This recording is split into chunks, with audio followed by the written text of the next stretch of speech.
Eu sou Luiz Felipe Pátio, hoje tenho 41 anos, nasci aqui em São Paulo, cresci boa parte da minha infância na Vila Mariana, mas quando eu nasci, morava ali atrás da São Carlos do Pinhal. Aí depois a gente mudou para Tietê, e aí para Alameda Tietê, e aí depois a gente foi para Vila Mariana, eu tinha 4 anos.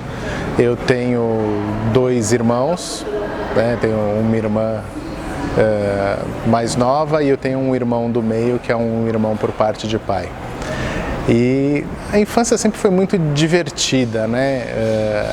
Meu pai um executivo do mercado imobiliário, minha mãe funcionária pública e a gente tinha uma vida normal, de classe média, passeando, viajando. E eu acho que essas viagens de férias eram os momentos mais gostosos que a gente tinha, né? Então, de encher o carro cheio de tralha e ir para a praia ou ir para o sítio. Eu tinha um tio que foi meu segundo padrinho, o padrinho de coração. Ele tinha um sítio em Itu e praticamente todo final de semana a gente estava lá. E os momentos que a gente se diverte, esses momentos em família são muito importantes, né? Meu pai é um cara que tem sempre vontade de fazer as coisas, não tem tempo feio. Então, se virar para ele agora e falar assim, vamos para o Rio de Janeiro com a roupa do corpo, ele pega e vai, não tem crise. E isso foi muito legal porque deu pra gente, pra mim, para os meus irmãos, essa questão de ser flexível, de você poder curtir os momentos, de você não tornar a dificuldade uma dificuldade, mas só um desafio para você ir em frente. Um outro momento legal também da minha infância é um pouco ligado até à questão de trabalho, né? Eu tinha um tio de consideração, um amigão da minha avó, e na minha rua ele tinha um escritório de uma coisa muito inusitada hoje. Ele vendia linhas de telefone, né? E na época, quando eu era pequeno, linha de telefone era um bem, era coisa que custava 3.000, 3.500 dólares. E aí eu já com os meus 10, 11, 12 anos estava de férias e tinha que fazer alguma coisa, né? Minha mãe trabalhava, não dava para ficar o tempo todo, não dava para viajar o tempo todo. E aí inventaram para eu ir trabalhar no escritório desse tio. Então eu ficava uma semana lá com ele, era na rua de casa, não precisava nem atravessar a rua. E foi lá que eu comecei a aprender como é que funcionava um escritório, né? Então, sei lá, atendia um telefone, levava uma pasta daqui para lá, fazia arquivos de fichas. Aí quando eu fiquei um pouco maior, que já podia andar mais sozinho, ele me mandava no banco para pagar uma conta, para fazer alguma operação. E foi foi um período bem de aprendizado. Eu me sentia, imagina, com 11, 12 anos, eu me sentia muito responsável. E por várias férias eu tive a oportunidade de fazer isso. A minha adolescência também foi bem interessante, né? Eu acho que a minha primeira transição de adolescência foi na questão de 7ª para a 8ª série do nosso tempo, 8º para o 9º ano hoje. Foi da onde eu saí de uma escola pequena, que era uma escola de bairro, que eu estudei a minha vida inteira desde o Jardim 2, e fui para uma escola maior, eu fui estudar no Objetivo. Então acho que essa foi a primeira transformação. Eu deixei de ser o Luiz Felipe do Arte do Pátio, que todo mundo conhecia, do tio da portaria, a diretora, sabia que eu tinha de restrição alimentar e todos os detalhes da minha vida, para ser um aluno do Objetivo, que era uma escola enorme. Apesar deles terem um cuidado com o aluno, de saberem se você faltou ou não, de terem um tratamento, né, focado no aluno, mas era bem diferente, é uma escala muito maior, então o nível de atenção não era tanto no detalhe. E aí você tem que aprender a se virar e ir atrás das suas coisas e garantir as suas notas e, enfim, se virar numa escola grande. Durante a adolescência eu praticava muito esporte, eu sempre gostei muito de esporte, então fiz vôlei, eu joguei pela escola, joguei pelo clube, fui federado, fiz capoeira até estourar o meu joelho, fazia natação também, fiz bastante tempo de natação, então eu não parava, tinha muitos amigos no clube, estava o tempo todo no clube. E aí a natação que me levou ao meu primeiro emprego. né? E aí eu quis trabalhar justamente para começar a perseguir meus sonhos.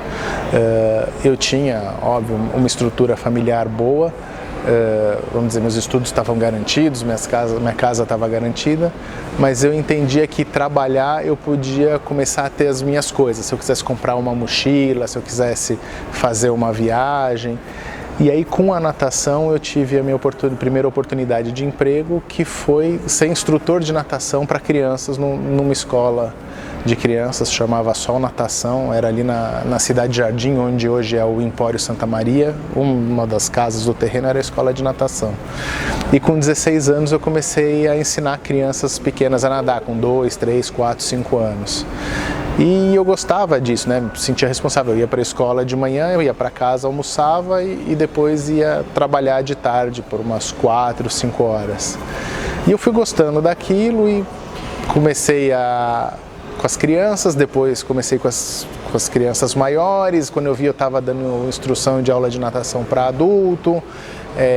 Comecei a aprender hidroginástica, comecei a fazer um curso aqui, um curso ali. Na época não tinha tanta essa restrição de você ser um profissional de educação física, mas estava me despertando naquele momento um desejo de que profissão seguir, e a educação física seria um desses caminhos. Só que era muito diferente na época, né? Então eu gostava de dar aula, eu gostava de estar junto com as crianças, de ter esse contato com as pessoas. Só que a hora que você começa a pensar em futuro, e aí vinha um pouco a reflexão de família, para você ser um profissional de educação física, você tinha dois caminhos na época. Você tinha o caminho de você ou vai ser um professor de escola, um professor de academia, ou você tinha que ter o dinheiro para ter a sua própria academia. Não existia ainda essa coisa de personal trainer, né, de atividades mais sofisticadas para profissional de educação física.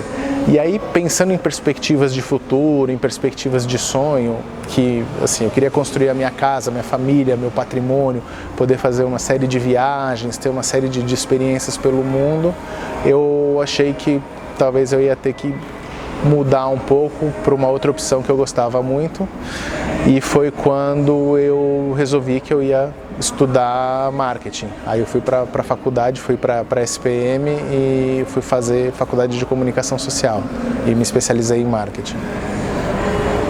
Bom, tomei a decisão, fui fazer a faculdade de marketing. E por que eu fui fazer marketing? Porque era outra coisa que eu gostava, eu tinha muito contato.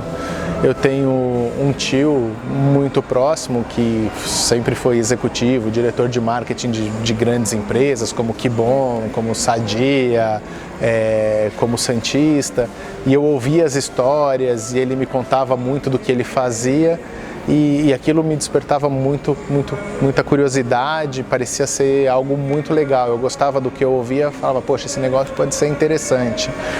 Meu pai também, como executivo de marketing de mercado imobiliário, eram atividades diferentes, mas também muito parecidas, e boa parte da minha adolescência também, uma rotina do nosso fim de semana era rodar os plantões de vendas com o meu pai. Então eu via muito o que ele fazia, como fazia para vender, como fazia para abordar o cliente, e isso me despertou interesse pela faculdade.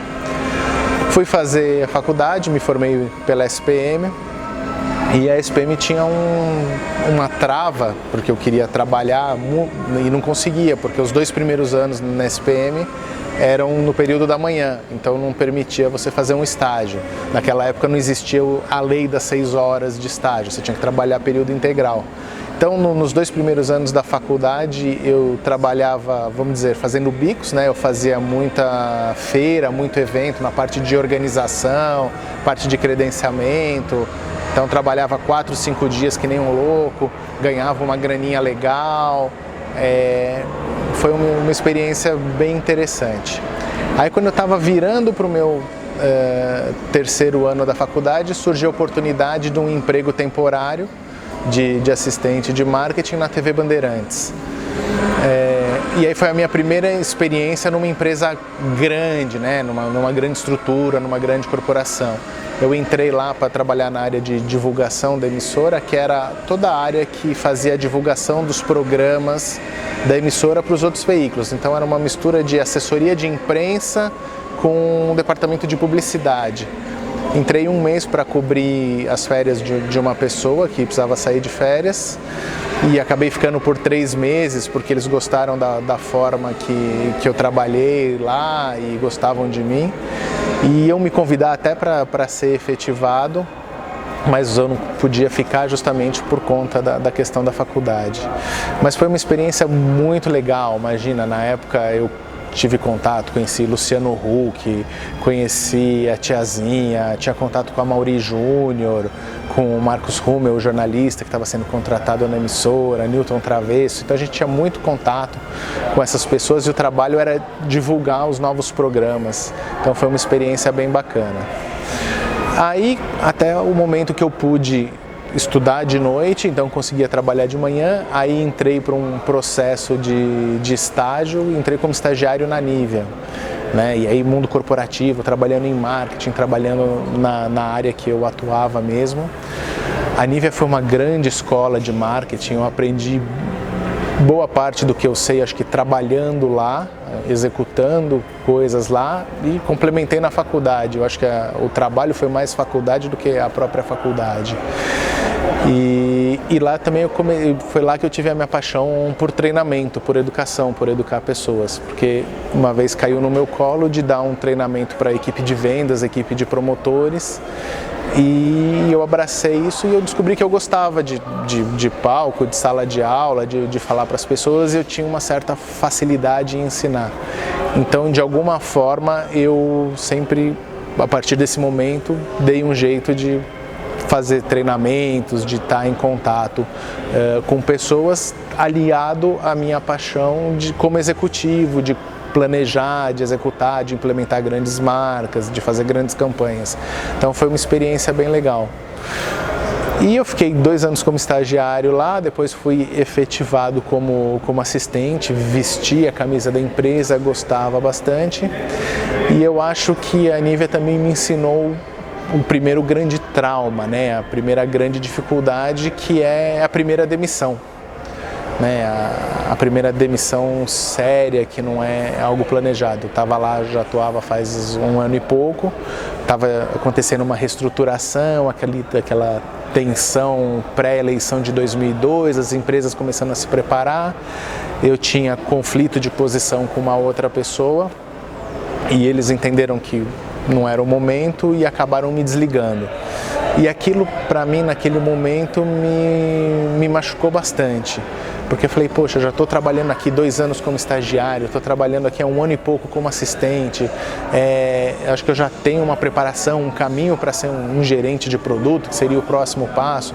As minhas marcas dão resultados, as marcas que eu trabalhava eram 3ª, 4ª marca de mercado e estavam se consolidando na liderança ou como 2ª marca de mercado. As campanhas que eu implementava faziam sucesso e eu não entendia e falei, por que eu? Né? Por que, enfim, estão me desligando se eu sou um cara que estou entregando, né?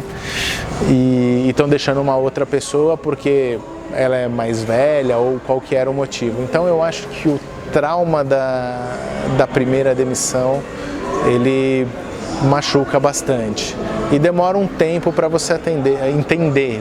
Eu acho que é um ciclo, né? Você vive um período de indignação, né, com uma certa raiva, mas depois você aceita, entende e enxerga. E aí eu comecei a enxergar que aquilo foi bom para abrir novas portas, para eu dar um próximo passo para a minha carreira. Foi um período difícil porque justamente foi com aquela eleição de 2002, foi a primeira vez que o dólar disparou, as empresas se retraíram, então eu tinha processos de empresa, chegava na final e aconteceu 2, 3 vezes da empresa cancelar a contratação. Mas segui em frente e aí eu me emplaquei de novo, consegui, e aí eu fui trabalhar numa empresa de chocolates, né? Voltei, né? Entendi que eu não podia sair como gerente, que eu tinha que voltar a ser assistente, dar um passo para trás para ir para frente. E na época, isso foi 2003, eu entrei na Hershey's, E foi um período muito legal, foi aí sim o meu grande período de crescimento, foi uma explosão profissional.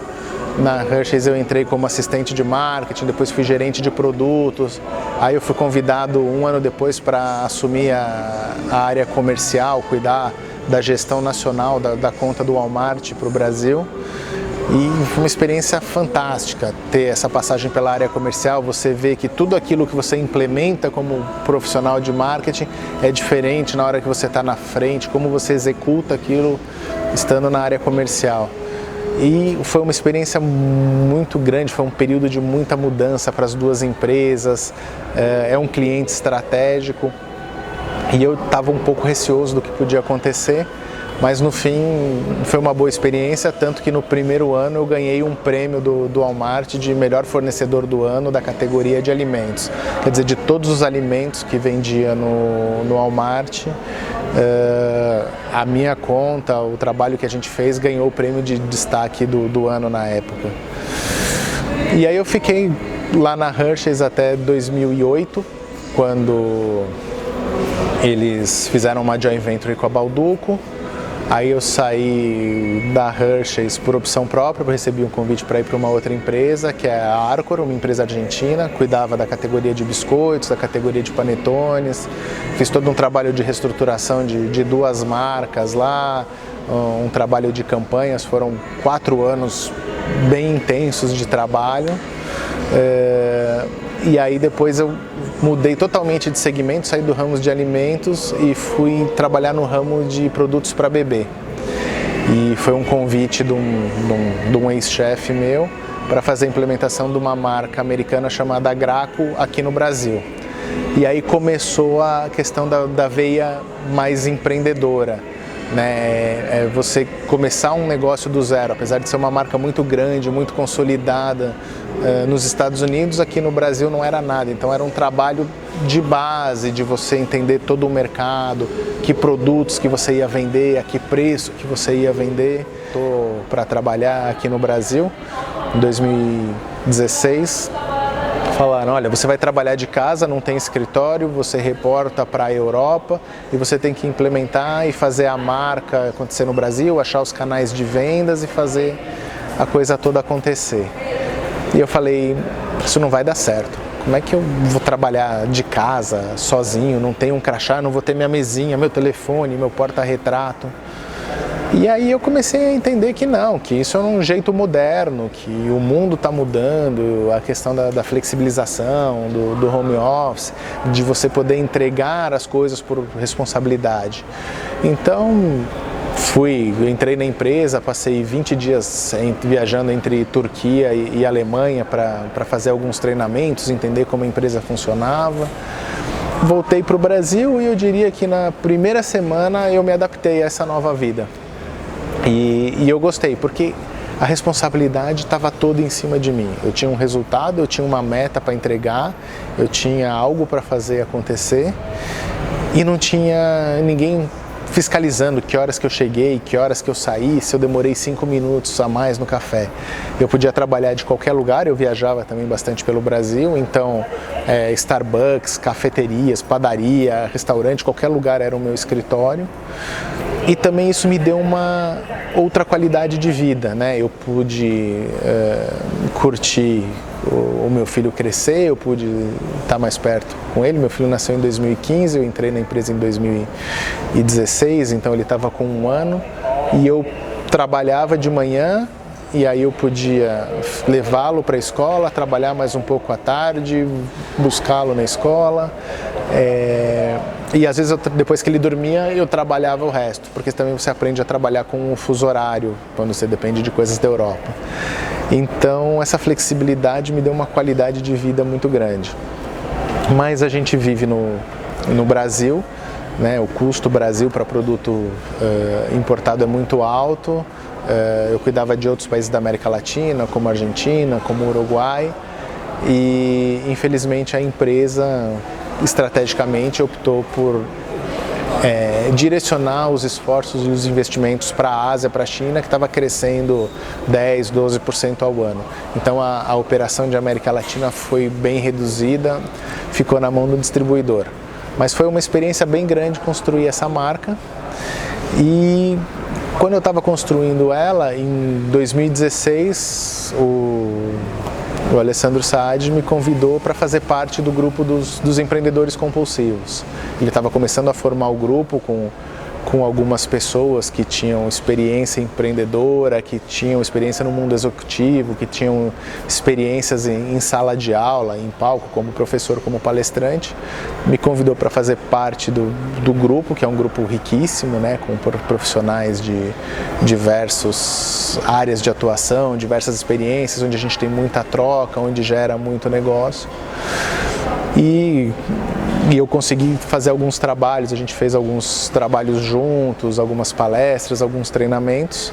E aí no momento que eu saí da Stoke, em meados de 2018, o Saad virou para mim e me chamou para conversar e falou: cara, você tem todo o perfil, você tem essa experiência que você tem de mercado, de internacional, de falar com pessoas, de professor, muito rica. Você não quer vir e se juntar com os compulsivos? Você não quer comandar as operações dos compulsivos para mim? Porque eu tô com muita coisa, não tô com muito tempo, eu preciso de ajuda.